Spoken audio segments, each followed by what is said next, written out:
Ladies and gentlemen, the President of the United States.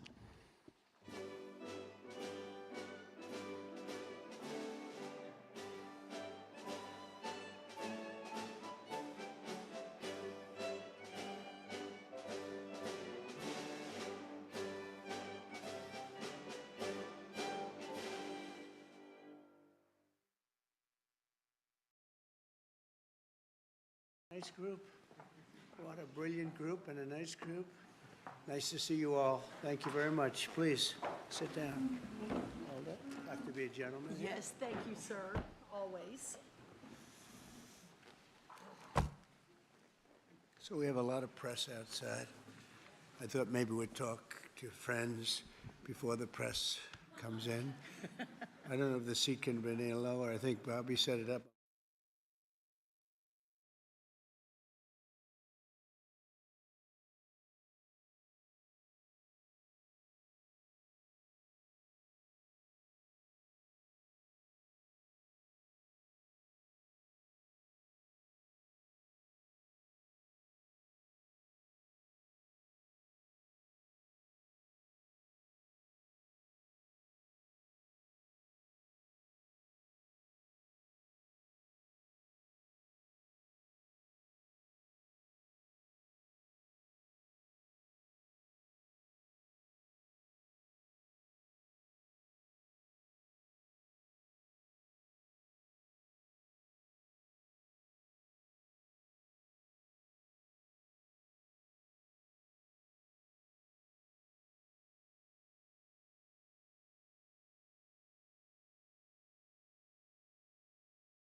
So nice.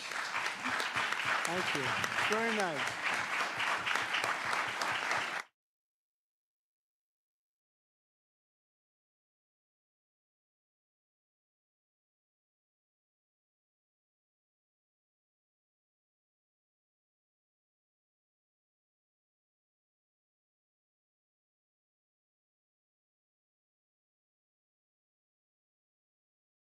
Brought $5.1 trillion back with us.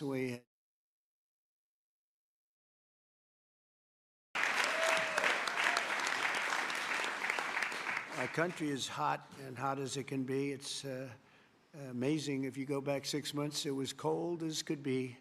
It was an embarrassment what was happening. And now I think we have the hottest country anywhere in the world. I don't even think it's close. I was told that also in the Middle East. The three rulers, three very good men that were very nice to us. They said, this is amazing, the transformation of the United States of America. They've never seen anything go so quickly. And it's literally over a period of 4 or 5 months, but really since November 5th. And I think we have the hottest country in the world right now. So we're doing well and we'll keep it going. And we're gonna have a lot of fun. We're gonna make a lot of people happy, a lot of people well. That's why we're here. And I want to thank you all for being with us in the great White House. There's nothing like it. There's nothing like it. Every time I walk in, I say, man, this place is something special. You never get used to it. It really is. As we mark a historic milestone in our mission to make America healthy again. You know, we started Make America Great Again, Bobby. I'm not sure you can get away with that without having to make a major payment because, you know, this was... I copyright MAHA. He goes to MAHA. But no, MAHA's become hot. Over the past few years, we've built an unstoppable coalition of moms and dads, doctors and young people and citizens of all backgrounds who have come together to protect our children, very importantly, keep the dangerous chemicals out of our food supplies, get toxic substances out of our environment, and deliver the American people the facts as to really where we're going. And we want to have what we deserve, and we want to be healthy, and we want to have a lot of good things happen, and I think we're going to have that. I think this is just the beginning. We have some of the most brilliant people sitting on this panel, and likewise in the audience, I recognize so many. Many of them are in the administration. With us today is the man who fought harder than anyone I know to bring these issues to the center of American politics, our Secretary of Health and Human Services, Robert F. Kennedy, Jr. Bobby, thank you very much.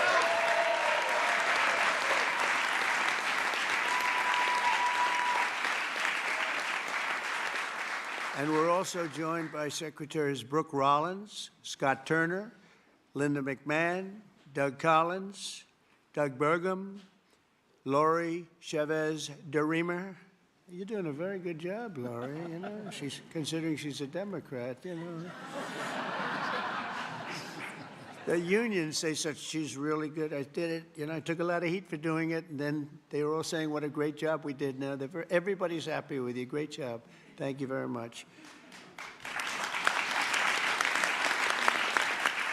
As well as EPA Administrator Lee Zeldin, Budget Director Russ Vaught, SBA Administrator Kelly Loeffler. Kelly's been amazing. She runs small business, which is actually the biggest business there is, right? She had no idea how big. She's doing great. FDA Commissioner Dr. Marty McCary. Thank you, Marty. NIH Director Dr. Jay Bhattacharya. Thank you very much, Jay. Thank you. And let's see, who do we have here? CMS Administrator Dr. Mehmet Oz, a tremendous guy, actually. Thank you very much. A friend of mine, a really great senator, Roger Marshall. Roger, thank you. Governors Mike Braun, Jim Pilon, Patrick Morrissey, Representatives Vern Buchanan, former Speaker of the House, Newt Gingrich. Newt, a very quiet man. Very silent man. Nice to see you, Newt. 4 months ago, I created the Presidential Commission to Make America Healthy Again, and today the commission officially delivers its first report on childhood health. Here are just some of the alarming findings, and they really are alarming. It's unbelievable, terrible. More than 40% of American children now have at least one chronic health condition. Since the 1970s, rates of childhood cancer have soared in many cases by nearly 50%, 50%. Well, in the 1960s, less than 5% of the children were obese. Now over 20% are obese. A few decades ago, 1 in 1, think of this one. This is, to me, the one that gets me every time, and it seems to be getting worse. Just a few decades ago, 1 in 10,000 children had autism. Today, it's 1 in 31. Last time I heard the number is 1 in 34, right? Now it's 1 in 31. There's something wrong, and we will not stop until we defeat the chronic disease epidemic in America. We're going to get it done.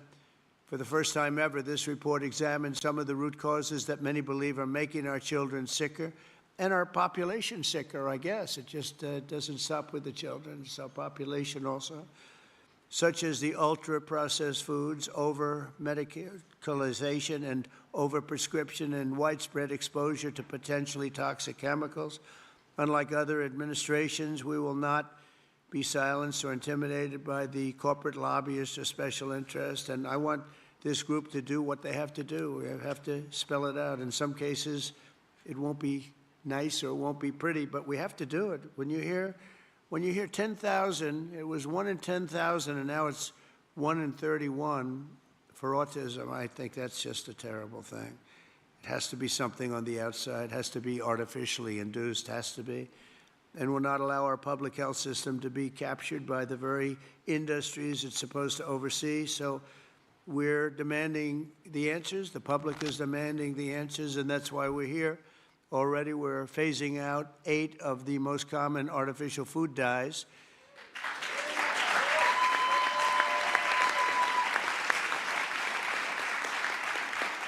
And we ended the most serious conflicts of interest at the FDA. We had a lot of conflicts over there. Earlier this week, we approved a SNAP waiver request from Nebraska so they can stop taxpayer dollars from being used to make our children obese. I understand requests from 3 more states will be approved shortly, and more are expected to come in the following weeks. Over the next 80 days, the Commission will build on its work in this report to develop a roadmap to bold and transformative public health reforms for our consideration. It's a consideration, and we'll lay out the facts. Let me say congratulations to the entire MAHA movement. This movement has become very hot. People are really, I tell you, they're going crazy over MAHA. They're going crazy, right?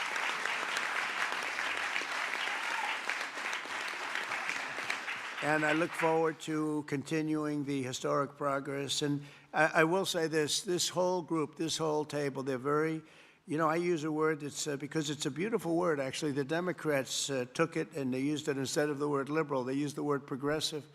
And normally I'd say you're very progressive, meaning you're far, they're not progressive. You are progressive. They shouldn't be allowed to use that word.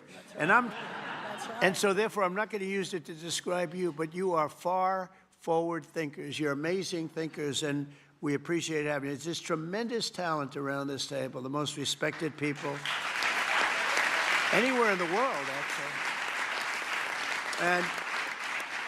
And you know, I've been a fan of Bobby for years. He came up to see me 13, 14, 15 years ago, I remember, and he left. And I made a couple of the statements that he made because I agreed with the same thing, and we both went through hell. Do you remember that? It was a massive, but you know what? We turned out to be right. It was sort of interesting. But I've been a friend of Bobby, and he's been a foe, too. You know, he's tried to stop a couple of my jobs. In one case, he did stop a job, and I was really angry. And then about 4 months later, we went into like a depression. And I saved a hell of a lot of money by the fact that you stopped it. You're welcome. So I never minded. I always said, thank you very much for stopping that big job I was going to do. But he's a fantastic guy, and Bobby, we're with you all the way. And your beautiful wife is right sitting in the front row, and she's always been right there with you. And, you know, it was very interesting. When Bobby came, I really wanted Bobby to join, and he was doing very well as a candidate, really well. He was being treated very unfairly by the other side, but he was doing so well that they treated you unfairly. They had no choice. I think they said, in order to qualify, Newt, you had to have 80% of the vote. Okay, do you remember that deal? You had to have 80% of the vote in order to qualify to run against Joe Biden. And Bobby thought that was a little unfair, and that was about it. And he came on board, and we got very lucky, but you really helped, and I want to thank you very much, really. We're with you all the way. Thank you very much. So Bobby, if you'd say, give him your thoughts, please. Well, thank you very much, Mr. President. And I do want to say something, because I get a lot of credit for steering this administration toward the MAHA movement. But I joined the campaign in August. I joined President Trump in August and became, you know, went from independent to his campaign. But it was in June that he made a speech specifically on this issue. It was a MAHA speech before MAHA existed. And I took note of that speech at the time and thought there's a potential here for a common ground. I want to thank you for your vision, for your courage, for standing up. You know, President Trump is a populist president. He's a president, he's blamed for giving money to billionaires and all this stuff. We hear about that all the time. But he is on the side of the middle class, the working class, the poor in this country, people.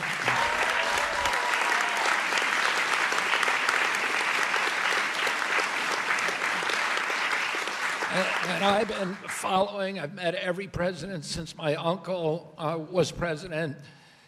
And I've never seen a president, Democrat or Republican, that is willing to stand up to industry when it's the right thing to do, and they're willing to talk about really difficult issues and to hold his stand on those issues. I've never seen anything like it, and I'm very, very grateful to you. I've sat with industry again and again in a room with him and heard him say, we can't do that. We're going to do something different, deliver news that they didn't want to hear.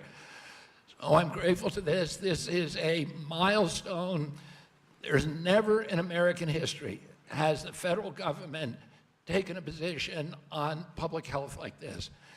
And because of President Trump's leadership, it's not just one cabinet secretary, it's the entire government that is behind this report. And I can say again, I talked a little bit about when I met Rachel Carson as a boy. My uncle tried to do this, but he was killed and it never got done.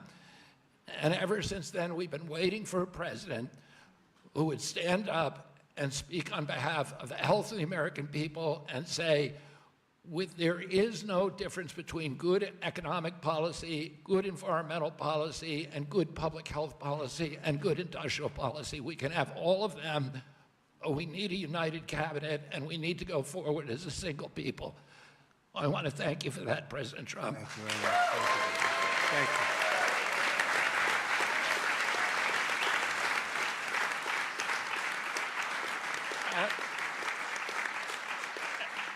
At its core, this report is a call to action for common sense.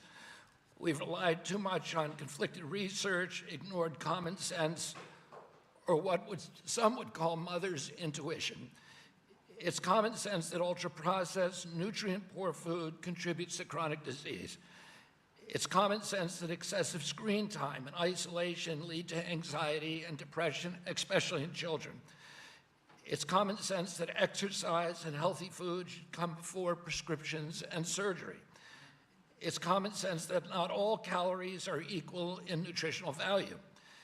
It's common sense that over-medicating kids is dangerous. It's common sense that we can celebrate the innovations of modern life while also demanding fearless inquiry into ameliorating the negative effects of medication, agriculture, and environmental practices. It's common sense that research funded by corporations deserves more scrutiny than independent studies. I'm so proud of this cabinet, and particularly Secretary Rollins and Administrator Zeldin, who, again, I'll say it a third time, work late nights, early into the morning to make this happen, and to all the leadership from the White House staff, beginning with Stephen Miller, and Heidi Overton, Dr. Heidi Overton, with Vince Haley.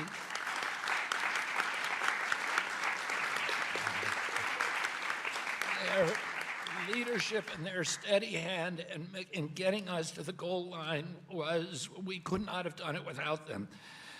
They helped us grapple with weighty issues and committed this administration to solving large, complex challenges like children's health. We're joined here by senators, advocates, governors who I have worked with, and CEOs who I know who are all ready to begin carrying out this mission. This is the beginning of a conversation, a national conversation that we are going to have with maturity, with nuance, for the first time in history, thanks to your leadership, President Trump. There is a reason that the MAHA moms sided with you, President Trump. It's because this administration has the bravery to tell the truth and solve problems through innovation and not nanny state regulation. President Trump, I'm honored to present you the MAHA report and work with this incredible cabinet that you have brought together to make our children healthy again.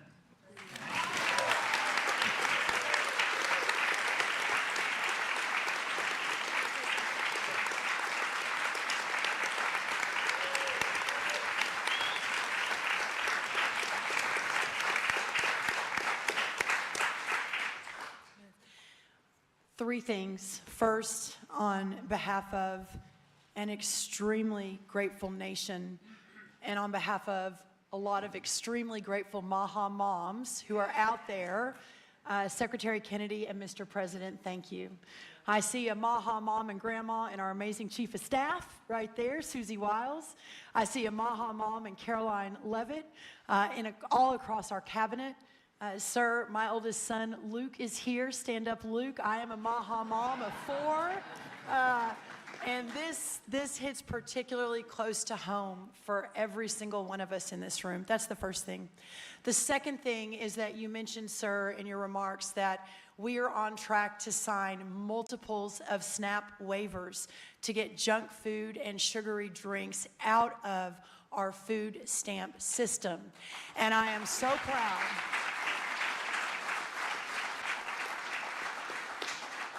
I am so proud to announce that on Monday, I was in Nebraska with Governor Pillen, where we signed the first one. An hour ago, I signed the second one for Governor Braun in Indiana. He may not even know that. I've got it right here, sir. I also signed the third one, Governor Kim Reynolds of Iowa, about an hour ago.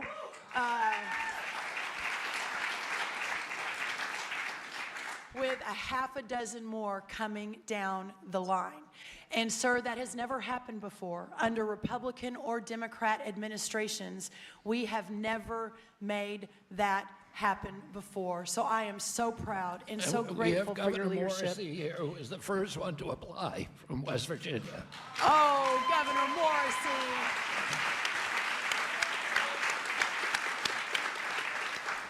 We will make sure you're at the top of the pile, sir. I apologize. Governor Sanders has been a leader. Governor Polis from Colorado. It has been remarkable how these governors have stood up. That's the second thing. The third and final thing, sir, is we all know that at the center of making America healthy again is making American agriculture great again. Without American agriculture at the center of this discussion, we have the most robust, the safest, the best agriculture system in the world.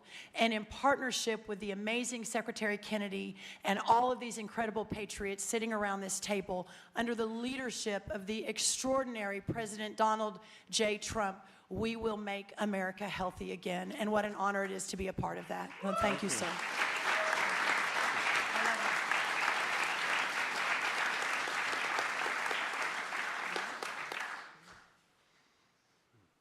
Mr. Policyman, you want to say something? Big policy man here. Well, so much has already been said, but in your remarks, Mr. President, you made clear. This is Vince Haley, by the way. In your remarks and in the report, it's very clear that there are no sacred cows when it comes to our children's health.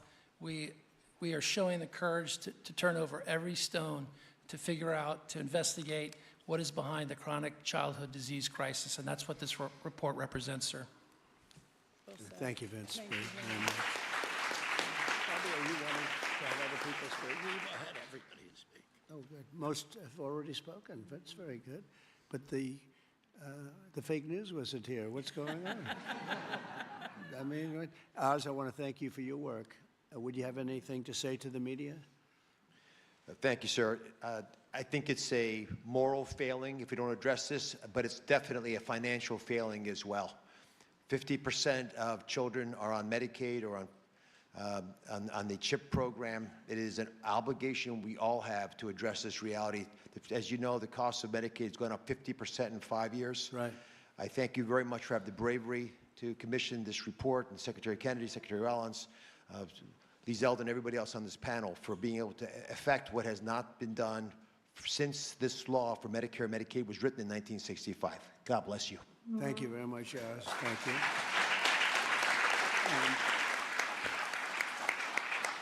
A man who's just so highly respected, Dr. Marty McCary. Would you say a couple of words, please? Thank you, Mr. President. The United States is the best in the world when it comes to proton beam therapy, CAR-T, sophisticated operations. But when it comes to the health of the population, it's been a 50-year failure. And we have got to change course, and it's not until you have had the courage to let us take on these giant issues, as Vince Haley said, without any sacred cows, that we've been able to change. And I think this will transform our healthcare system from a reactionary system where doctors are playing whack-a-mole to a proactive system. So thank you, Mr. President. Thank you very much. Thank you, man. Highly respected man. Jay, please say a few words. Thank you. Thank you, Mr. President. I said earlier already that it's shocking to me that what this report says, which is that our kids will live less long, less healthy, more unhappy lives than we will as parents. We can't have that. I'm so proud to be part of this moment because that doesn't have to be the future. We can change things by doing excellent gold standard science, understanding the root causes of all these problems, reversing it. And Mr. President, this is an enormously important moment because it's from this moment forward, we will reverse course so our kids will live longer than us, will live more healthy than us and will be happier than we have been. Thank you. Thank you very much. Thank you. Thank you, Joe. Good job, too. I have to say, we have the greatest farmers in the world, and we love our farmers, and we want to pay respect to our farmers, and we always will. And we won the farmers by a lot in the election, in every election, all 3 elections, and we won by a lot, and I will never forget that, and they are foremost in our thought, and representing, I think, the farmers better than just about anybody can do is Senator Roger Marshall. Could you say a couple of words, Roger, please? Mr. President, we're not tired of winning yet. Congratulations. What a week you've had overseas, one win after another, one big, beautiful bill across the House floor this morning. You're the best closer in the game, and this is one of the greatest days of my life, professionally speaking, as well. And I just want to acknowledge my MAHA mom out here as well, that my wife, Lena, was a MAHA nurse and a MAHA mom and a MAHA grandma. Now, Lena, will you please stand up as well, my wife?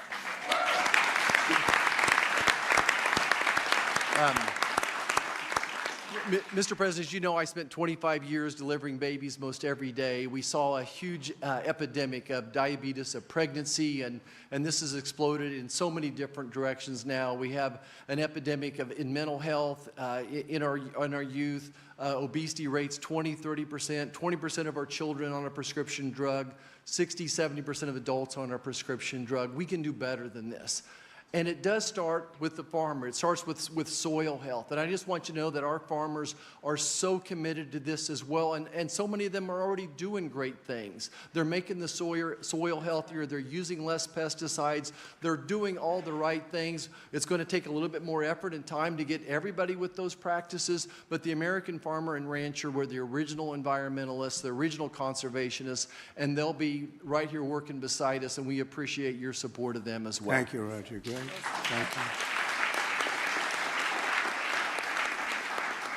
So I think I'll close by just saying that something happened a week ago that was very, very important, profound, but very important in so many ways. For years, I noticed that other countries paid much less for drugs and pharmaceuticals than we did. But I don't mean 2% less or 10%, which would be good, but I don't mean 20 or 25 or 30%. I mean, sometimes we paid 10 times more, 12 times more, 13 times more than other countries, where people from our country would be seen going into Mexico and seen going into other countries, leaving on trips and bringing their drugs home because they'd get in London, they'd be able to buy a drug for 1/10 the price of what it costs in New York City. And I watched this. And I watched it during my term, and I didn't like it. I didn't like it, and it's a very complex system. But, you know, we're smart also, maybe much smarter than they are. And at some point, we had to figure out, and I heard it was the middleman. Nobody told me who the middleman was. Nobody knew who the middleman was. Nobody ever heard. All I heard is the middleman. I said, they've got to be the richest people in the world, whoever they are. We don't even know if there is a middleman. All I know is that the drugs were 10 times higher and sometimes more than that. And I really got into it over the last year, and I figured the whole system out. And for various and sundry reasons, the United States of America was being screwed, and we were being taken advantage of and being laughed at for years and years. And I said, it's not going to happen anymore. And I brought a great gentleman, the head of Eli Lilly, in, who's great. He really is. He's great. He's done a fantastic job, and others also of the companies. And I'd have it out with him. I had debates with him, actually, and pretty much it was a debate that was impossible to lose. You had to be a real bad debater to lose that debate because they couldn't justify it. They tried to say, well, you know, we pay for research and development, and the United States has agreed to pay for 100%. I said, why? Why are we paying? And by the way, that wasn't even the number because it's still way too high if you took all the research and development. But you have other countries that are a lot more vicious than us in terms of their representatives. And they'd set a price for a drug and they'd say, tell the United States to pay for the rest. We were subsidizing the whole world. And I said, we're not going to do that anymore. We've been a laughing stock for so many years. The last 4 years, we've been a laughing stock. I said it. We're a laughing stock, and now we're the most respected and we're the hottest country in the world. We're going to remain that way. We're going to do that with drug costs, too. And so I said, I'm going to do something that's a very unpopular thing to do with a small number of people, mainly the people that own the drug companies and others. And I'm not even blaming them. They were able to get away with it. But it was really other nations that took advantage of us because the drug companies were under their thumb. And they would say, this is what I'm going to pay. And the European Union was right at the top of the list. Let me tell you, we're going to pay $20 for this, and we're not going to pay any more. And America would pay $240 for the same thing that they're paying $20.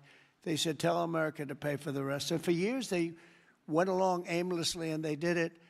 And I started making changes, and I'll never forget the end of my first term, which was very successful. We had the best stock market ever. We had the best economy ever of any president. We went up 88% in the stock market, as an example, and I think 116% in one of the other indices. And we had, we're doing well, but this whole thing with the drug costs always bothered me, and I started really studying it, and it's very complicated stuff. And I said, you know what? We are paying so much more, and I demanded favored nations. We're the biggest buyer, we're the best buyer, we're the most solid buyer, we're the one that paid for all of the research and development. And I said, we're going to do something that's earth-shattering. So at the end of my first term, I was so proud because it's the first time in 28 years that any president reduced drug prices during the course of 4 years. And you know what the number was? 1/4 of 1%. But it was down 1/4. Think of it, 1/4 of 1%. Very little. Essentially, they remained the same. But I wanted to get it down, and I was so proud. I thought I was the greatest guy in the world. I took it down 1/4 of a percent, and I had news conferences. I was bragging. I'm the only one that did it 28 years. And then I said, that's not very much because we were still paying so much more. And I decided I've got to break the system. And it's the most powerful lobby in the world, the drug company. The most powerful they are, the most powerful. And I'm not saying bad, good. I'm not saying anything, but they have tremendous power over the Senate, over the House, over the governors, over everybody. And they spend more money, billions and billions of dollars. And I said, I don't care. I have to do what's right. And I declared a favored nations, most favored nations, where the United States from now on is going to pay the exact same price as the lowest price anywhere in the world. In other words, if you take... Right?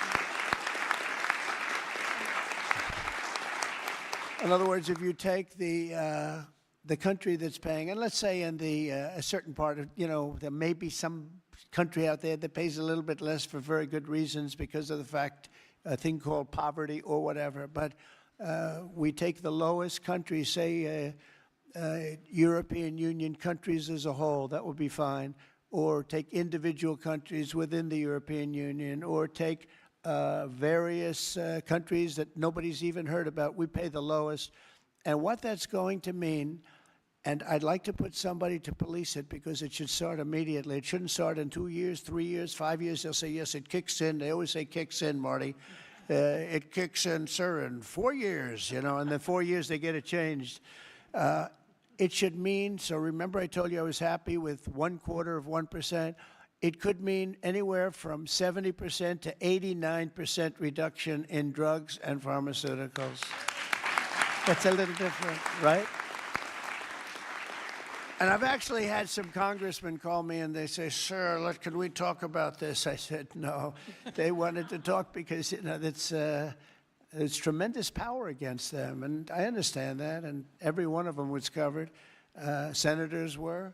I see Roger smiling, and Roger probably was too, but you know what? He wants to do the right thing, right? He wants to do the right thing, and we're doing the right thing. We're taken advantage of, and forget the drug company, we're taken advantage of by other countries that insisted with the drug companies that they were going to pay X dollars, and we're not paying any more, and you're not doing business here, and they were nasty about it. These people are almost sort of afraid of them.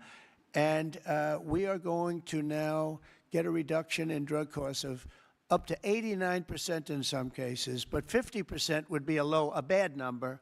So think of that, 50% versus 1/4 of 1%.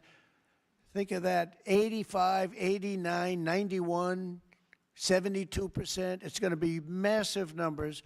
It's going to be incredible for Medicaid, incredible for all forms of health care. Medicare is going to be, it's going to have a huge impact, so big that nobody can calculate it. I mean, this thing could drop by 25, 30%. The drugs are a very big part of it, right? So very big part. So it'll affect everything. It'll affect your whole life. The amount of money you're going to be saving is going to be incalculable. Nobody can believe I had the courage to do it. I don't think it's courage. I think it would have been courage not to do it. I tell you what, not to do it would have taken far more courage because I was tired of it. And I was listening to these guys, and they are, you know, they make a lot of money every year, millions and millions of dollars a year. And I agree, because at the beginning, because of the complexity, you'd walk out of a room, you'd hear them talking, and, you know, they almost convince you that it's a great system, it's a wonderful system, even though we were paying 10 times more. That's why they make $30 million a year, because they were good, but not any longer. And one of them just threw up his hands after I was just pounding on him. He said, I can't do it anymore. It's the hardest thing I have to do is trying to justify this damn thing. I can't do it anymore. One of the biggest companies, I just can't do it anymore. You're right. And as soon as he said that, that was like incredible, because I understood exactly he couldn't do it. He said it's the hardest thing he had to do is trying to justify why we're paying $200 for something and somebody else is paying $12. That is a neighboring country. Take Canada. I mean, people go up to Canada to shop because the prices are so much less, and it's not going to happen anymore. So we're going to take the lowest country anywhere in the world, and that's what we're going to be paying, and we'll be saving from 50 to 89%. And these are big, these are tremendous numbers. There's not going to be anything where we're paying 10 times more than somebody else. And one thing that is very important, and it's got to be implemented, it's done. I've done the order, it's done. But we have to get somebody that's got a lot of strength and a lot of power, because you have to implement it, because these countries are going to go down fighting. They don't want this to happen because they're going to go up. Now, there are many more people involved in the world than there are here. So they'll go up a little bit, maybe 15, 20%, and we're going to go down 60, 70, or 80%.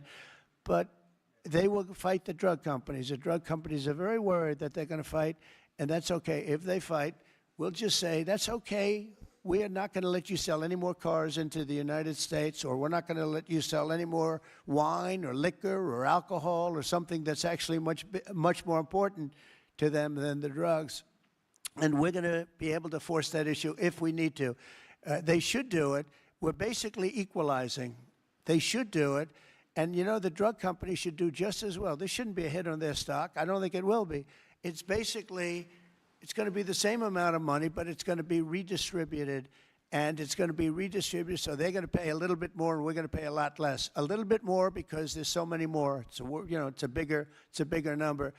And so, Bobby, I'd like to ask you and Dr. Oz and Marty, perhaps, and Jay, and maybe representing the world's politicians, I can ask Roger, who's so great with this whole subject, if you would be very, very tough and very, very, very powerful in a sense. It's not easy. You know, you're going to have to get this done.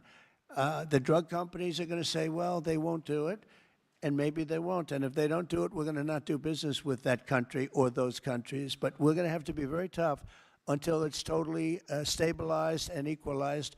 And Oz, I mean, I see your eyes are gleaming because you've been talking about this for a long time, but you've never had anyone willing to do it. But I'm willing to do it. And I think it's going to go down as one of the most important things we've ever done, because drug costs are going down. Think of it. Then every year for 21 years, the costs have gone up.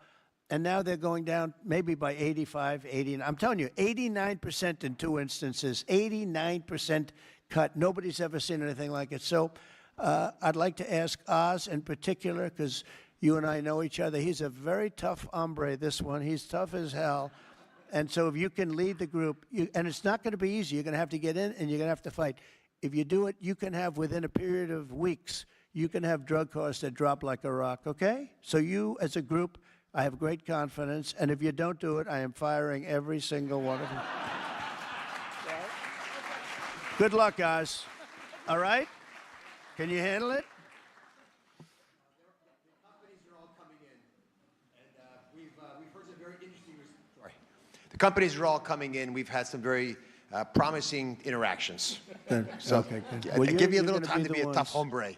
You'll do a great job. I have no doubt about it. Thank you very much. Any help, I will be there to help you, okay? But you mentioned something that has not been discussed in the past. People have talked about drug prices in a silo and in isolation. But when you start going to the countries where they give discounts to because they're getting beaten up there and you support these companies, they see a huge upside potential, and even greater than the numbers you mentioned. Right. They should be able to charge more than what they would historically have been tolerant of if they have the support of the U.S. government and you. And Secretary Kennedy is aware of all these discussions. Well, they were artificially low and artificially high. We were artificially high. They were artificially low. We're not going to let that. And I think you're going to be able to handle it pretty easily. But speed is very important because we can do this immediately. This doesn't take 2 years, 3 years. It doesn't take a month.